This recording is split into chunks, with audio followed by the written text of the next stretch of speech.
उन महापुरुषों का कोई क्या बिगाड़ सकता है? निंदा करके, अपमान करके। तो ये एक बालवत स्वभाव होता है महापुरुषों का, निंदा स्तुति दोनों में समान। अब इसके आगे चलिए।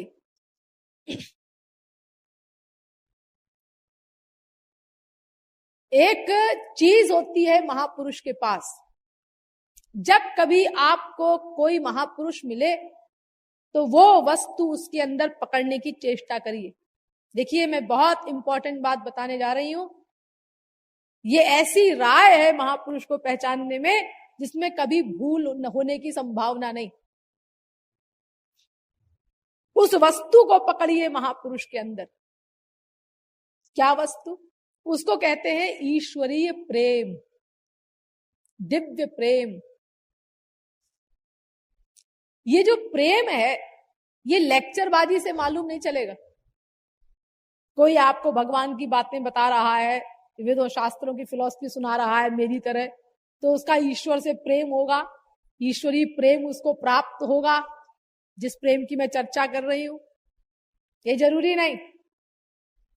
दिव्य प्रेम एक अलग वस्तु होती है। वह दर्दे दिल है, वो विरह है श्याम सुंदर के प्रति, वो वियोग की अग्नि होती है श्री कृष्ण के प्रति। उस महापुरुष के हृदय में, जिसके अंडर में हो करके वो सर्वतंत्र स्वतंत्र भगवान परतंत्र बन जाता है, अपनी भगवत्ता को भूलकर उस भक्त के इशारे पर नाचता है। ऐसा वो दिव्य प्रेम होता है। अहम भक्त पराधीनो ह्यस्वतंत्र इव द्विज साधुभिर्ग्रस्त हृदयो भक्तैर भक्त जन प्रिय। भागवत 9वें स्कंद के 4थे अध्याय का 63वां श्लोक। मैं भक्तों के पूरी तरह से अंडर में हूं, उन प्रेम युक्त संतों के जिनके पास ये दिव्य प्रेम है। भगवान श्री कृष्ण कहते हैं, सबते बड़ा है प्रेम गोविंद राधे, सेव्य ब्रह्म को कृत दास बना दे। कृत दास, खरीदा हुआ गुलाम। गीत्वा च मम नामानि विचरेन् मम सन्निधौ इति ब्रवीमि ते सत्यम कृतोहम तस्य चार्जुन। आदि पुराण। मैं उन प्रेमी भक्तों का खरीदा हुआ गुलाम बन जाता हूं। कृतोहम तस्य चार्जुन। आदि पुराण में भगवान अर्जुन से कह रहे हैं, ये प्रेम जिनके पास आ जाता है, उस प्रेम के बल पर वो सेव्य जो भगवान है स्वामी, वो उन भक्तों का खरीदा हुआ गुलाम बन जाता है। इसीलिए प्रेम सबसे बड़ी चीज है। सबते बड़ा है प्रेम गोविंद राधे, गोपियों के पाछे पाछे ब्रज में घुमा दे। सबते बड़ा है प्रेम गोविंद राधे, ब्रह्म को भी छाछ भिखारी बना दे। सबते बड़ा है प्रेम गोविंद राधे, ब्रह्म को भी जीव का खिलौना बना दे। सबते बड़ा है प्रेम गोविंद राधे, ब्रह्म को भी जीव कर ताल पे नचा दे। सबते बड़ा है प्रेम गोविंद राधे, ब्रह्म को भी जीव खल में बंधा दे। सब ते बड़ा है प्रेम गोविंद राधे, ब्रह्म को भी जीव की साटी डरा दे। यशोदा मैया साटी लिए हुए हैं, हिला रही है, बोल फिर मिट्टी खाएगा। और ठाकुर जी थर थर कांप रहे हैं, आंखों से आंसू बह रहे हैं। सब ते बड़ा है प्रेम गोविंद राधे, ब्रह्म सर्वज्ञ को भी अज्ञ बना दे। सब ते बड़ा है प्रेम गोविंद राधे, पूर्ण ब्रह्म को भी अपूर्ण बना दे। तो ये सबसे बड़ी चीज जो है, भगवान से भी बड़ी है, जो भगवान को अपने अंडर में कर लेती है, जिसके सामने भगवान अपनी भगवत्ता भूल जाते हैं। ये प्रेम जिसके पास हो, जिस महापुरुष के पास, बस वो सब कुछ है। और जिसके पास ये प्रेम नहीं है, बाकी सब कुछ है, तो वहां धोखा है, 0/100 है वो। ये प्रेम पकड़ो, ये प्रेम देखने की चेष्टा करो, लेकिन ये प्रेम देखना है बहुत कठिन। इस प्रेम को पकड़ना बहुत कठिन होता है। क्यों? इसीलिए कि महापुरुष इस प्रेम को छिपाने का भगीरथ प्रयत्न करता है। कोई जाने ना, कोई पकड़ ना सके हमारे प्रेम को। क्यों? इसीलिए कि सिद्धांत है, गोपनीयम गोपनीयम गोपनीयम प्रयत्नतः, प्रयत्न पूर्वक अपने प्रेम को छिपाना चाहिए, छिपाना चाहिए, छिपाना चाहिए। आंसू आ गए, आंसू आ गए, क्यों जी आप भगवान के लिए रो रहे हैं? अरे नहीं, पता नहीं क्या वो आंख में उड़ के पड़ गया, पता नहीं कहां से कुछ उड़ के पड़ गया है आंख में। टाल दो तुरंत,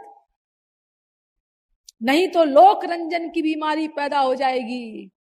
दुनिया वाले पैर खींच लेंगे, अहंकार बढ़ जाएगा, दीनता छिन जाएगी, प्रेम समाप्त हो जाएगा। प्रेम को छिपाना चाहिए। अरे महापुरुषों के विषय में ऐसा प्रश्न, ऐसी शंका पैदा नहीं हो सकती कि हाँ उनको अहंकार होगा। वो तो मायातीत पर्सनैलिटी है, उनके आगे तो माया खड़ी नहीं हो सकती। विलज्जमानया यस्य स्थातुमीक्षा पथे मुया, भागवत 2 स्कंद के 5वें अध्याय का 13वां श्लोक। सामने नहीं खड़ी हो सकती माया महापुरुषों भगवान के। तो फिर ये माया के विकार, काम क्रोध लोभ मोह, ये भला उस महापुरुष पर कोई असर डालेंगे? तो महापुरुष जो अपने प्रेम को छिपाता है, ये उसका स्वभाव है। अपने आप को छिपाने का स्वभाव होता है महापुरुषों को।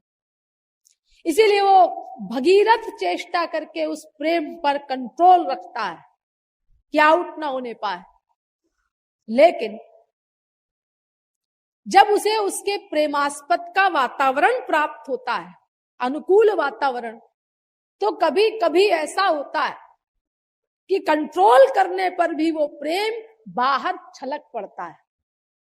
जैसे आप लोगों ने प्रेशर कुकर देखा होगा, भोजन बनाती हैं स्त्रियां रसोई में, उसमें गैस जब बढ़ जाती है, भाप जब बढ़ जाती है, तो बाहर निकलने लगती है। तो ऐसे ही वेदव्यास कहते हैं, एवं व्रतः स्वप्रिय नाम कीर्त्या जातानुरागो द्रुत चित्त उच्चैः हसत्यथो रोदिति रौति गायत्युच्चैः नृत्यति लोक बाह्यः। भागवत 11वें स्कंद के दूसरे अध्याय का 40वां श्लोक। यानी अपने इष्ट देव के नाम रूप लीला गुण धाम जन के वातावरण को प्राप्त करके पिघले हुए हृदय से युक्त होकर के वो महापुरुष कभी जोरों से हंसता है, भावावेश में हृदय पिघल गया ईश्वरीय प्रेम में जब वो वातावरण मिला उसको उसके प्रेमास्पद का, तो उस वातावरण में अपने इष्ट देव के प्रेम से पिघले हुए हृदय से युक्त होकर के वो महापुरुष कभी जोरों से हंसता है, कभी रोता है, कभी चीखता है, कभी गाता है और कभी नृत्य करने लगता है उन्माद रोगी के समान, लोकातीत हो करके प्रेम समाधि में। फिर कहते हैं वेदव्यास दूसरे स्थान पर इसी भागवत में, वाग्गद्गदा द्रवते यस्य चित्तम रुदत्यभीक्षणम् हसति क्वचिच्च विलज्ज उद्गायति नृत्यते च मद्भक्ति युक्तो भुवनम पुनाति। भागवत के 11वें स्कंद के 14वें अध्याय का 24वां श्लोक। अर्थात अपने इष्ट देव के प्रेम रस में विभोर होकर के उस महापुरुष की वाणी गदगद हो जाती है, गला रुंध जाता है, हृदय पिघल जाता है, रोता रहता है, कभी हंसता है, कभी लज्जाहीन होकर गाने लगता है, कभी नाचने लगता है। इन सब भावों से युक्त होकर के वो महापुरुष इस भूतल को पवित्र करता है, इस संसार को पावन बनाता है। ये अवस्था जो महापुरुष की होती है भावावेश की, यही उन्माद रोगी की प्रकृति है महापुरुष की। मैंने बताया ना 3 प्रकार का स्वभाव होता है, बालवत, उन्मत्तवत और पिशाचवत। तो उन्मत्तवत और पिशाचवत या उन्माद रोगी के समान और भूतग्रही के समान, ये जो 2 अवस्था बताई गई है, इसका अभिप्राय इसी भावावस्था से है। ये जो प्रेम समाधि में महापुरुष की इस प्रकार की चेष्टाएं होती है, यही है भूतग्रही का लक्षण या उन्माद रोगी के समान आचरण। प्रेम संबंधी 8 सात्विक भाव होते हैं जो बाहर प्रकट होते हैं, उनसे भी महापुरुष का परिचय प्राप्त होता है। ये प्रेम के 8 सात्विक भाव हैं। स्तंभः स्वेदोथ रोमांचः स्वरभेदोथ वेपथुः वैवर्ण्यमश्रु प्रलय इत्यष्टौ सात्विका स्मृताः। भक्ति रसामृत सिंधु में बताए गए। पहला सात्विक भाव स्तंभ, यानी अपने इष्ट देव के रूप ध्यान में सुधि बुद्धि खो करके निश्चल हो जाना, स्टैचू के समान, खंबे के समान। स्वेद, पसीना निकलना। रोमांच, शरीर के रोंगटे होते हैं ना, इनका खड़ा हो जाना। स्वर भेद, वाणी का प्रेम में गदगद हो जाने से बदल जाना। जो नेचुरल आवाज है वो नहीं रही, जब वाणी प्रेम में गदगद हो गई तो उसको स्वर भेद कहते हैं। वेपथु, शरीर कांपना, कंप होना शरीर में। वैवर्ण्य, चेहरे का रंग बदल जाना। कभी तो श्याम सुंदर के वियोग का अनुभव करके चेहरे पर फीकापन आ जाना, और कभी उनके मिलन जन्य आनंद का अनुभव करके उस आनंद में चेहरे पर चमक आ जाना, इसको वैवण्य कहते हैं। अश्रु, आंखों से अश्रुपात होना, और प्रलय अर्थात मूर्छा। तो स्तंभ स्वेदोथ रोमांच स्वर भेदोथ वे पथु वैवण्यमश्रु प्रलय इत्यष्टौ सात्विका स्मृताः। ये जो 8 प्रेम संबंधी सात्विक भाव है, इनके द्वारा उस प्रेमी रसिक को वो चंट जीवात्मा, चालाक जीवात्मा पकड़ लेता है। लेकिन आप लोग ये आशा भी मत करिएगा कि हम बड़े विद्वान हैं जी, किसी महापुरुष के पास जाएंगे और चट उसको पकड़ लेंगे।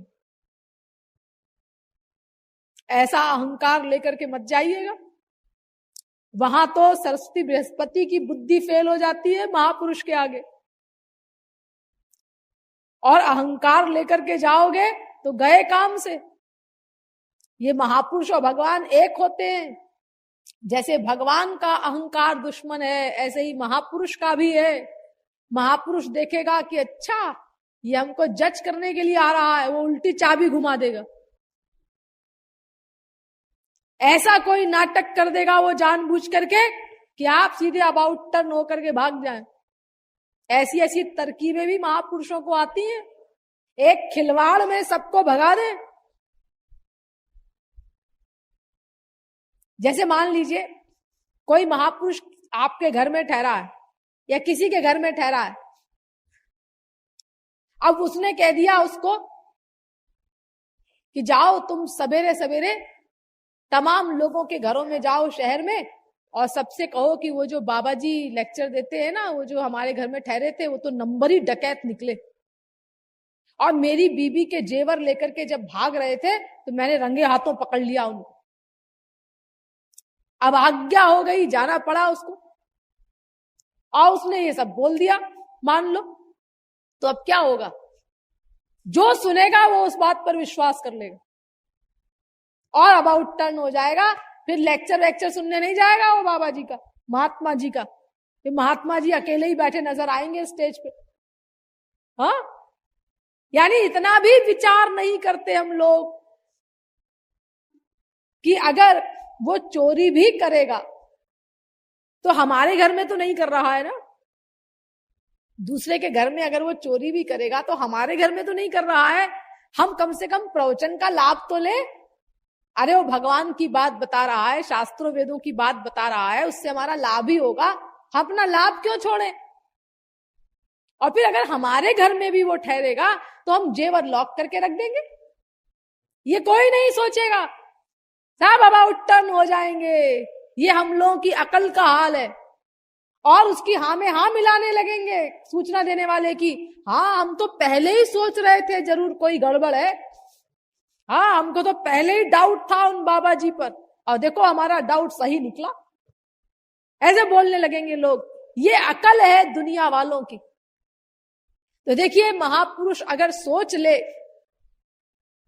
कि हमें ये जज करने के लिए आ रहा है, तो एक खिलवाड़ में वो आपको वापस भगा दे और आप उसको गाली देते हुए लौटे। ऐसा भी कर सकते हैं महापुरुष लोग। बहुत सारी तरकीबें आती हैं महापुरुषों को। और आप जो गाली देते हुए लौटेंगे या उसके खिलाफ प्रचार करेंगे, इसकी परवाह तो महापुरुष को होती नहीं। मैंने अभी आपको बताया ना, वो तो निंदा का रसगुल्ले की तरह आस्वादन करता है।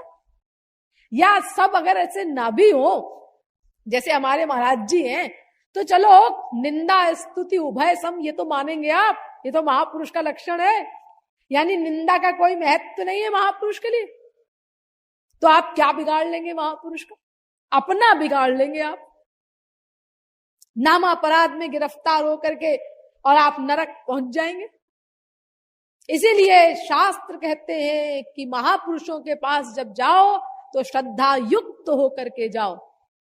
श्रद्धा भी हो, नम्रता भी हो, और भगवान को पाने की भूख भी हो, और फिर उस महापुरुष को पहचानने के लिए समय दो। जल्दबाजी न करो।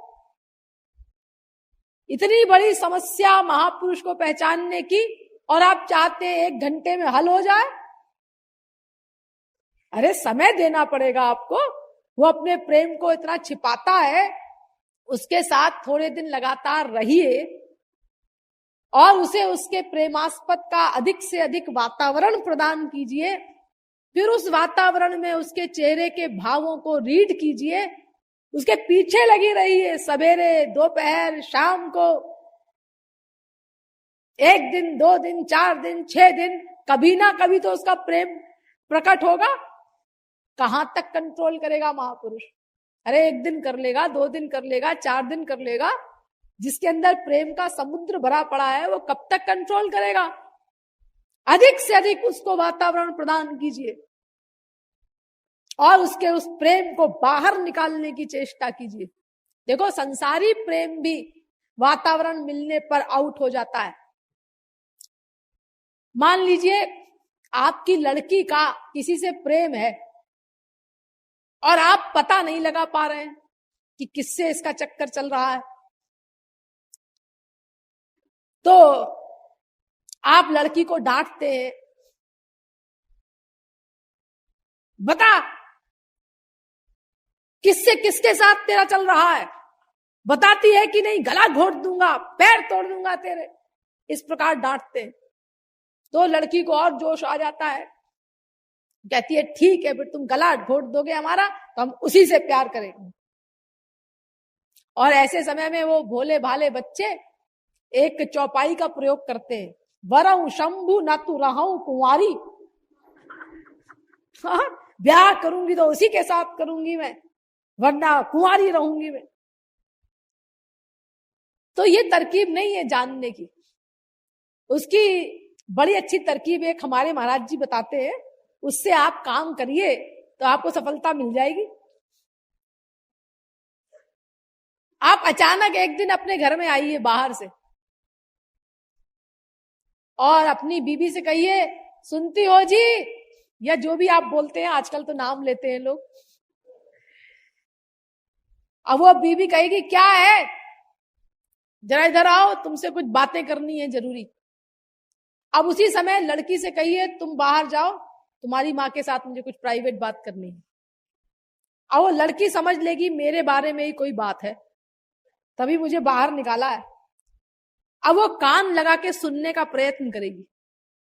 अब बीबी से जरा जोर से कहिए कि सुनो, अपनी कमला अब बड़ी हो गई है, मैं सोचता हूं इसके हाथ पीले कर देने चाहिए। अब मैंने एक लड़का देखा है, मुझे बड़ा अच्छा लगा, अभी अभी मैं उससे मिलके आ रहा हूं, खानदान भी अच्छा है और योग्यता भी है और हर तरह से अच्छा है, और आप उसी लड़के का नाम लीजिए जिस पर आपको संदेह है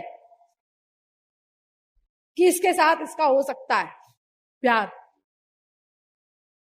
उसका नाम ले लीजिए कि मैं सोच रहा हूं उसके साथ शादी कर दी जाए अपनी लड़की की। अब बीबी को राय देने में क्या लगता है, वो अपना कह देगी हाँ बिल्कुल जल्दी करो, मैं तो कब से तुमसे कह रही हूं, तुम चिंता ही नहीं करते, लड़की बड़ी होती जा रही है, अब जल्दी करो ये सब। ये माएं जो होती है ना, इनको तो लड़की की शादी हो जाए तो जैसे भगवत प्राप्ति हो जाती है। हाँ, उनको बड़ी जल्दी होती है कि जैसे हम चप्पल जूते खा रहे हैं संसार में, जैसे हमारी लड़की भी जल्दी खाए। हाँ, अभी तक चप्पल जूते खाना शुरू ही नहीं हुआ इसका। अब देखिए, ये सब होने के बाद अब आप उस लड़की को आवाज दीजिए, अरे कमला। अब वो आएगी, जरा एक गिलास पानी तो ला। और पानी लेके आई। अब उसकी चाल देखिए आप, वो सही नाम लिया है अगर आपने, तो उसकी चाल में अलग बात आ जाएगी, अलग खुशी आ जाएगी उसके चेहरे पर। बस आप भांप लीजिए, और अभी भी अगर डाउट हो तो फिर आइए 2-4 दिन बाद घर में और फिर से कहिए अपनी बीवी से, अरे सुनो, वो जो हमने कमला के लिए लड़का देखा था ना, हाँ, अरे क्या बताएं, वो अभी अभी एक एक्सीडेंट में मर गया। अब फिर लड़की से पानी मंगाइए आप, और फिर देखिए उसकी चाल को, बस आप पकड़ लेंगे पक्का। यानी देखो, संसारी प्रेम भी वातावरण मिलने पर आउट हो जाता है, छिप नहीं पाता। एक कव्वाली आप लोगों ने सुनी होगी कि आहें न भरी, आहें न भरी, शिकवा न किया, फिर भी हमारी मोहब्बत छिप न सकी, जब तेरा किसी ने नाम लिया। यानी वातावरण मिलने पर प्रेम आउट हो जाता है, प्रकट हो जाता है। एक कोई मां है जिसका बेटा मर गया हो अभी हाल ही में, या कोई पतिव्रता स्त्री है जिसका पति मर गया हो। अब उस पतिव्रता से आप जरा पति की चर्चा छेड़ दीजिए, बड़े अच्छे थे और ये था और वो था, बस उसके आंसू चलने लगते। यानी पति के प्रति जो प्रेम है भीतर, वो आउट हो जाता है। यही करने तो आप लोग जाते हैं, जब किसी के मरने पर जाते हैं किसी के घर में, उसको रुलाने ही तो जाते हैं, और उसको आप लोग कहते हैं वो तो जाना बहुत जरूरी है। क्यों, क्या जरूरी है? वो सहानुभूति प्रकट करने जाना है, ये सहानुभूति प्रकट करना है। वो बेचारी रोते रोते अभी कुछ उसको चुप हुई थी, थोड़ी चिंतन कर रही है उसी का, मृत पति का, लेकिन अब विह्वल नहीं है वो इतनी। और आप गए और आपको कोई दुख तो है नहीं, गुनगुना के घर से निकले। क्या लोग बेमौके में मर जाते हैं, हमने तो आज ये सोचा था वो पिक्चर देखने चलेंगे, वहां चलेंगे, अब वहां जाना पड़ेगा, क्या मुसीबत है।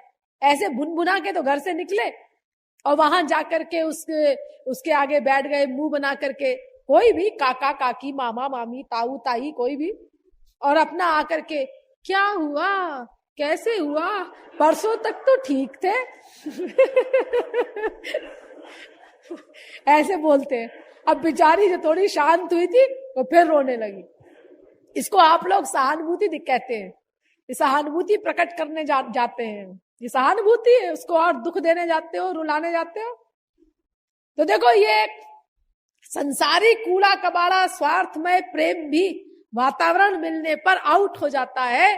तो जिसके पास दिव्य प्रेम का समुद्र है, वो महापुरुष कब तक छिपाएगा? अगर आप उसके पीछे लगे रहेंगे तो कभी ना कभी तो आउट होगा वो प्रेम। देखो, इतना छिपाने वाले भरत जी महाराज जब यमुना पार करने लगे तो यमुना को देखा और राम की याद आई। यमुना का रंग मेरे राम के रंग से मिलता है, और राम राम राम प्रेम में विभोर हो गए, डूब गए राम के प्रेम में। और जो राम के लिए वियोग की अग्नि जल रही थी उनके हृदय में, वो आंसुओं के रूप में बाहर निकल पड़ी, फिर संभल गए। यानी महापुरुष कितना भी कंट्रोल करे प्रेम के ऊपर, कभी ना कभी वो प्रेम बाहर छलक पड़ता ही है। माना कि उनके पास छिपाने की बहुत बड़ी शक्ति होती है, लेकिन कहां तक छिपाएंगे? अगर आप पीछे पड़े रहेंगे और उनके प्रेमास्पद का निरंतर वातावरण प्रदान करेंगे, उनके प्रेम को बाहर आउट करने का प्रयत्न करते रहेंगे, तो कभी ना कभी तो सफलता मिलेगी। लेकिन इसके लिए आपको समय देना होगा। जल्दबाजी में आप किसी महापुरुष को नहीं पकड़ सकते, क्योंकि वो हर संभव चेष्टा करते हैं अपने प्रेम को छिपा के रखने की। तो इस प्रकार इस प्रेम को देख करके ही हमें किसी प्रेमी रसिक को पकड़ना है। और जब ये प्रेम पकड़ में आ गया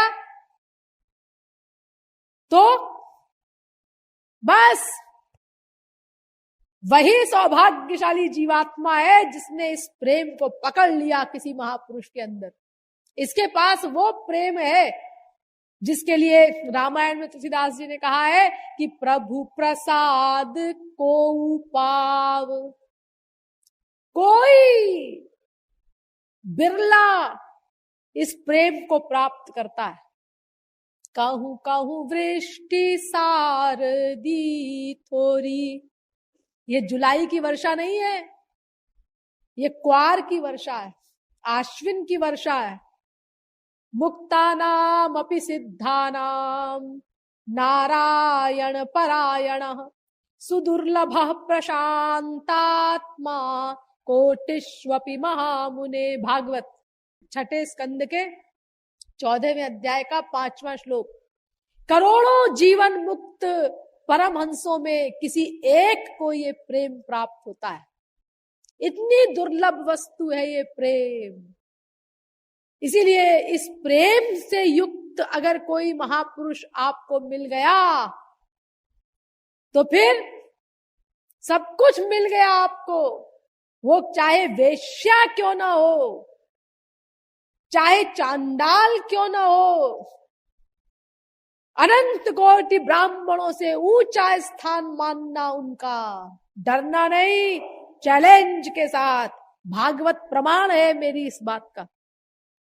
विप्राद्विषट गुणयुता दरविंद नाभ पादारविंद विमुखाच्छ्वपचम वरिष्ठम मन्ये तदर्पित मनो वचने हितार्थ प्राणम पुनाति सकुलम न तु भूरिमानः। भागवत 7वें स्कंद के 9वें अध्याय का 10वां श्लोक।